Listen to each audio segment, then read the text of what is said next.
uchun bizlara Google Chrome brauzeri kerak bo'ladi. Pastda turibdi ekan bunda. Imkonda yorliqi yo'q o'xshaydi. Men shuna giraman. Agar yo'q bo'lsa, Win knopkasini bosaman men, beradi u. Chrome ga bosam, yana Google Chrome chiqadi. Yo'q bo'lsa bu agar Microsoft Edge'dan bo'ladi, hamma kompyuterda bo'ladi. Bunga kirib turib Google Chrome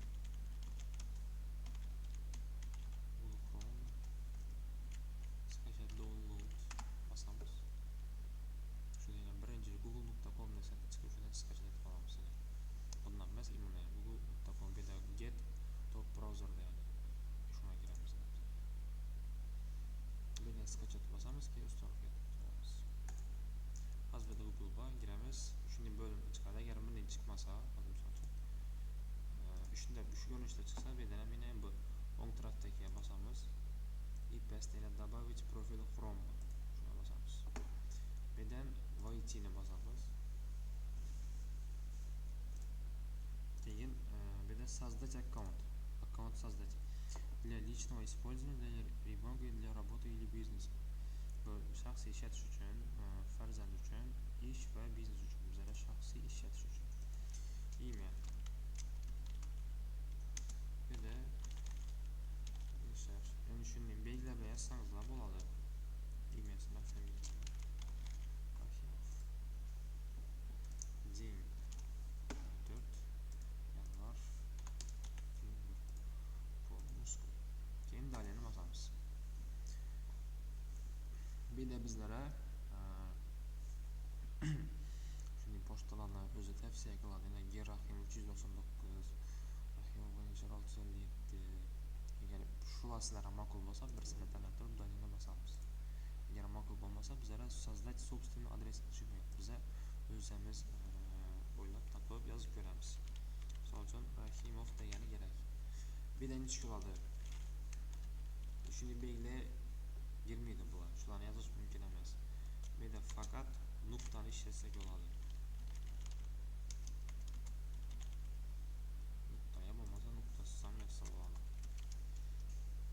Rahimov Vanchar deb yozamiz. Oxirida keyin kichikcha Gmail deb yozish shart emas. Bu yerda o'zini yozib berib turibdi yonimda bor. Rahimov Vanchar. Misol uchun hozir qisqaroqni Google pochtani chiqarish kerak, uzun bo'lib ketmasligi kerak, iloji boricha qisqagina qilishni, qisqagina yodda qoladigan pochta bo'lishi kerak-da. Nazim Rahimovdan yozib ko'rdim, o'zim uchun mandalini bosaman. Bu yerda yoziladi: "Это имя пользователя занято, попробуйте другой." Bu nom уже kimdir ochgan buni Rahimov deganda, shundan bu nom band ekan. Boshqasini o'ylab topib ko'ringlar. Bir raqam qo'ysak ham bo'ladi, misol uchun 15 yo'q. 77. Bularni zanit ekan. 12. Bularni zanit. Shuni bularni xo'shray bo'lmaganlarga chiqsa o'tib ketadi. Yani уже parol so'radi. Parolni teng. Misol uchun men parol deyman. Rahimov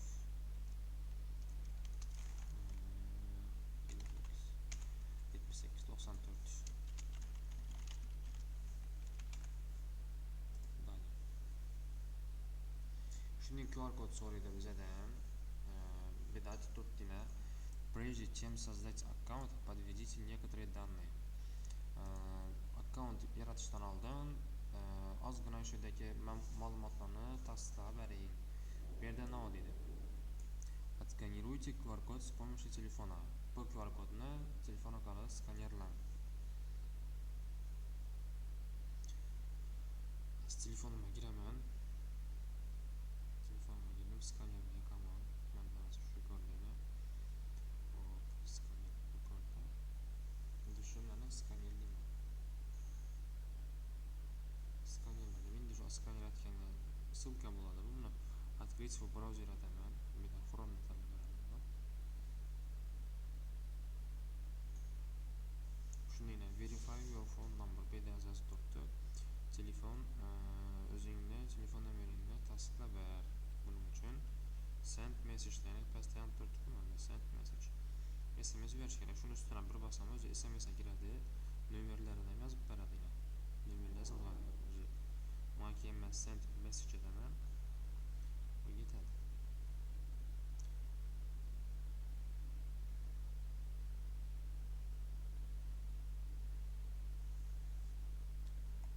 Hop, hozir SMS ketdi telefondan. Endi hozir monitorda hech narsa o'zgarmadi. Kimlardadir shunday telefon подтверждение so'ramaslik mumkin. Hozir mana shuni qilib ko'raman.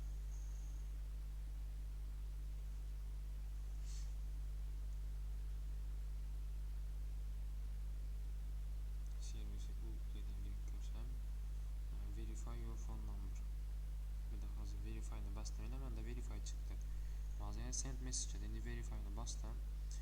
This may take a few moments. Bu holat ozgina daqiqalarni, momentlarni oladi, lahzani oladi deb turibdi. Hozir shu aylanib bo'lsin, keyin kompyuterda ko'rib turamiz.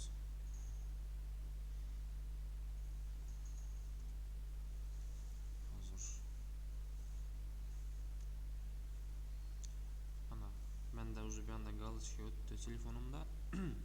Kompyuterda esa to'g'ri keyingi qismini o'tirib berdi. Endi добавьте резервный адрес электронной почты. Bu nima degani? Rezerv adres elektron pochtani qo'shish deb turibdi. Bizlar shart emas, buning uchun kerak bo'lsa, bu misol uchun shu pochtamizda paroli yo nodir narsa yodimizdan chiqib ketsa, tiklab bilmasak pochtamizni rezerv etgan pochtamizga kod baradidan parolimizni o'chirib beradi. Bu shuning uchun kerak bo'ladi. Mana keyinchalik yaxshi o'rganamiz. Hozircha propustить. Kimlarda telefon nomeri chiqadi? Menda telefon nomeri chiqmadi. Agar telefon nomeri chiqqan taqdirda ham Beeline bilan Uzman Boyla SMS kod kelib turibdi. Tasdiqlash uchun boshqalarimda kod kelmay turibdi. Bu yerdan dalini bosdim. Endi принимаю. Уже bo'ldi. Bizda toza akkaunt ochildi. Endi bu yerdan OK ni bosaman. Endi svetini tanlayman. Svet готово. Bo'ldi. Biz Google akkaunt ochdik. OK. Buni nerdan bilaman? Yine shu bu tumonlarni ustiga bossam, bu yerda chiqarib turibdi. Rahimov 4563 degan pochta. Endi yana bu yerdan ham ko'rsak bo'ladi. Bu bo'limidan chiqmaydi, azmi shu kompyuterdagi pochtaga o'tib turib, keyin yana shu narsaga bossam, yana bu yerdan aniqcha chiqib turadi. Hozir o'zimga kirganim uchun bu ro'yxatda bo'lmaydi. Bu boshqa, bilan boshqa profil. Endi buni nastroycha qilishni o'rganamiz. Buni hozir bu yerda tema qo'yishni o'rganamiz. Keyin bunga biza har xil saytlarga kirgan vaqtimda, misol uchun Kun.uz'a kirganda nima chiqib turadi? Hozir arxiv uzdan saytga giraman. Bu saytga girsam, reklama, bu yerda reklamalar chiqib turibdi. Shunday narsalar kerakmaydi, bizlar chalg'itadi. Shu narsani o'chirishni o'rganamiz. Hop, hozir birinchi navbatda o'sha reklamani o'chirishni o'rganamiz. Buning uchun biza Google Web Store shunday yozishimiz kerak, shunga bossak kiradi. Bu yerga girishning ham bir usuli, yana plus bossak, bu yerda men o'zi ссылкасы berilgan. Buni bossak ham kiradi. Bundan keyin esa bu yerda настроить Chrome degaman. Buni yaxshi keyin o'rgataman hozir. Mana keyinginada ko'rib chiqamiz uni. Hozir Google Chrome'da kirdim, bu yerdan girdim, buni ustiga bosdim. Endi bu yerga biza o'shadan @guard degan @guard anti-banner buni bosamiz, keyin установить bosamiz. Bu yerdan ham установить расширение. Hozir bu yerda yuklab oladi, hech narsa demay turamiz, o'zi ustanov ketadi, yuklab oldi.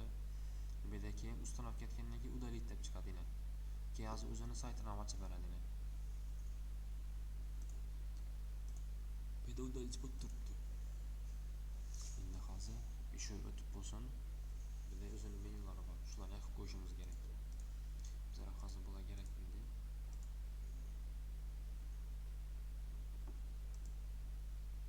Bo'ldi, o'tib bo'ldi.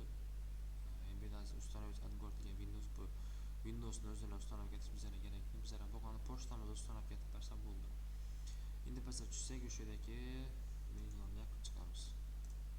Bizga shu 4 desa kerak, unda 5-desa kerakmidi. Bu ishni nima deydi? Разработка фильтров от Guard. Разработка degani dastur qismi bilan filtrda ishlash. Filtr ishlashida yordam berishdan qism bu shart emas. Bizga 4 yil naqsat bo'ldi. Endi nima qiladi? Hozir menga X bosib chiqaman. Endi bu yerda reklama chiqib turibdi. Menga endi bir marta yangilashni bosaman. O'zine reklamalar yo'q. Chiqmaydi. Yana bosaman. Endi xohlagan saytlarga kiraveramiz. Reklamalarni shunday narsadan chiqarib bermaydi bizga. Hop, buni ustanavka qilishni o'rgandik. Endi bizga shu menyuni o'zgartirishni o'rganamiz. Hozir настроить Chrome endi shu bo'linmaganlikni. Настроить Chrome'ni bosaman. Bu yerdan ranglarni tanlashim mumkin. Agar bir rangni yoqmasa, bizga bu yerda temalar bor. Smenit tema. Birdaniga shuda temalar va bu temalar ham agar yoqmasa sizlarga eng pastda yana Google Chrome Web Store. Yangi bu yerda turadi-ku Web Store. Endi bu yerdan turadi. Shuni ustuna bossak ham ochib beradi. Biz yangi bir rekomendatsiyadan bo'limindadik. Bir расширениyada ham shu Google Chrome'ning o'zini расширениялari bu navnasi deb tushuntirsam, misol uchun telefonimizda Google Play Market bor. Play Marketga kirib, o'yin arxiv programmalarni skачать etasiz. Bundan shunday narsa bor, lekin o'yin bilmadimdan, lekin bunda nima bor? Shu Google Chrome'ni o'zine kerakli bo'lgan programmalari bor. Misol uchun instrumentga bossak, VPS, video downloader, VPN labamunda light shoot, screenshot qiladigan, blog site, har xil programmalar bor bedaram. Keyinchalik o'zingizga kerak bo'lgan vaqtda saytlarda bir ishlaganingizda qaysidir programma kerak bo'lsa, shu bo'limini qarab bilsangiz bo'ladi. Chiqib ketibman. Bismillah temaga girdim. Yo'qlamga bosdim. Bizga tema bo'limi kerak edi. Tema bo'limidan shu bedazma avtomobilga giraman. Xohlasangiz xohlagan bundan kirib ko'rishingiz mumkin. Искусство и дизайн.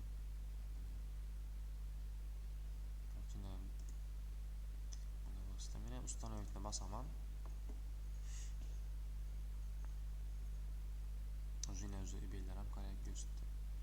Mana shu ko'rinishda keldi. Shunda temalarni ustanovka qilamiz. Avtomobili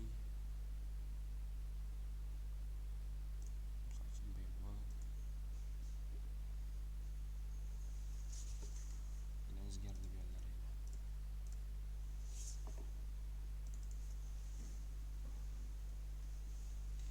Hop, endi biza Google'ni narsani ochdik. Endi misol uchun hozir kun uzda yozishadi. Kun uz. Bu saytda misol uchun har kun kirib kun uzga girsak, har kun kirib shu kun uzni yozamiz. Har kun kirib kun uzda gündalik ishimiz bo'lsa kun uzga girish, uni yozish shart emas. Bizlar bu yulduzchani bosamiz. Birdan другие закладки emas, panel zakladkani bosamiz. Keyin bu naзвание qismi beri kun uzda yozib qo'yamizdan gotovani bosamiz. Endi bu nega turibdi bu? Bu endi nega turibdi? Har kun shu Chrome'ni ochsakdan to'g'ri kun uzda bossak, kun ochib beradi. Yozib o'tirish shart emas. Bu shuning uchun o'zingizga ko'p giradigan saytlaringiz bo'lsa, saytlarga kirib, bu yerda shu yulduzchasini bosasiz. Keyin panel zakladki, keyin odani o'zgartirasiz. O'zingizga qisqa nom turish uchun. Keyin shuda turadi. Hozir misol uchun men kun uzga girsam, hozir menda ko'rinmaydi-ku, o'sha yerdan yoqib qo'yish bor. Buni hesab qilamiz. O'shada chiqib tursa shu bo'limlari. Bu yerdan настройкаga bosaman. Bu yerdan uchtadan o'ta bosdim. Bu yerdan настройкаga bosaman. Ben tarafta внешний вид degani bor. Bu yerda внешний вид degani показывать panel закладок. Bossam yana o'zi bu yerda ko'rindi. Hozir buni o'chiraman. Bunda o'chadi. Buni bossam.